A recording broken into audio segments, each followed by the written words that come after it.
שלום, ברוכים הבאים למרכז לקולינריה חווייתית. לי קוראים שף לירן בלו, והיום אני אראה לכם איך להכין נזיד תאילנדי. הנזיד הוא נזיד אורז, פשוט מאוד, גם אם אורחים הפתיעו אתכם 10 דקות לפני, אפשר להכין אותו והם ייהנו מארוחה ייחודית ומיוחדת. המצרכים שלנו הם צ'ילי חתוך דק, עלה כוסברה, חזה עוף חתוך עם טיפה שום, פרוסות שום, בצל ירוק קצוץ דק, רצועות ג'ינג'ר, ביצה, אורז עדיף פרסי, מלח ופלפל, שמן סומסום וקצת סויה. השלב הראשון שלנו הוא לקחת אורז, במקרה הזה לא שטוף כי אנחנו רוצים את העמילן שנמצא בתוכו, ולהכניס אותו לתוך סיר של מים, ולא, הכמות לא משנה. קצת אורז, הרבה מים. לוקחים את הסיר, מעלים אותו על הגז, מבשלים אותו 20 דקות ושמים אותו בצד. עד שהאורז יהיה מוכן, אנחנו נכין את הקציצות שיכנסו לבתוך המרק. יש לי כאן חזה עוף שפרסתי דק ביחד עם שום, קצת בצל ירוק, עדיפות לחלקים הלבנים שלו,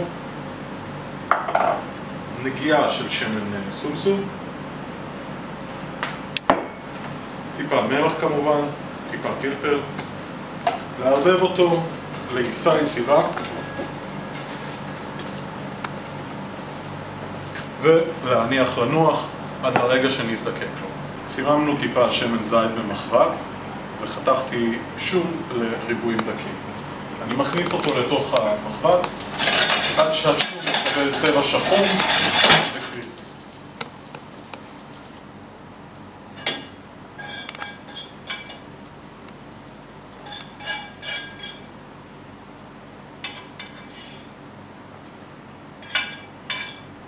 ועכשיו נרכיב את המרק.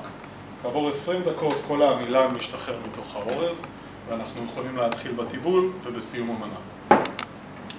נוסיף לתוך הסיר סויה עד לקבלת צבע כהה ואחיד.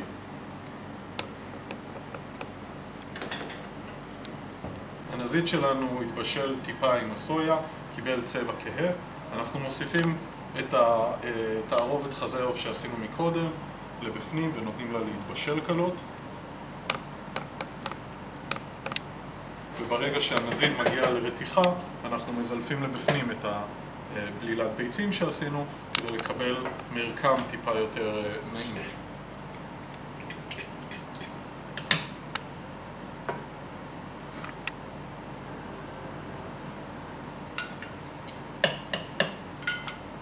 הנזיד שלנו עצמו מוכן, ניתן לו 2-3 דקות להתבשל, לקבל מיצוק טעמים, חיבור של הטעמים לבפנים, ונצלח אותו להגשה. אחרי שהעוף שלנו יתבשל בתוך המרק ונהיה קשה ומוכן, כל מה שנשאר זה לצלח ולהגיש. אנחנו מכניסים לתוך קערה את הנוזלים ואת האורז.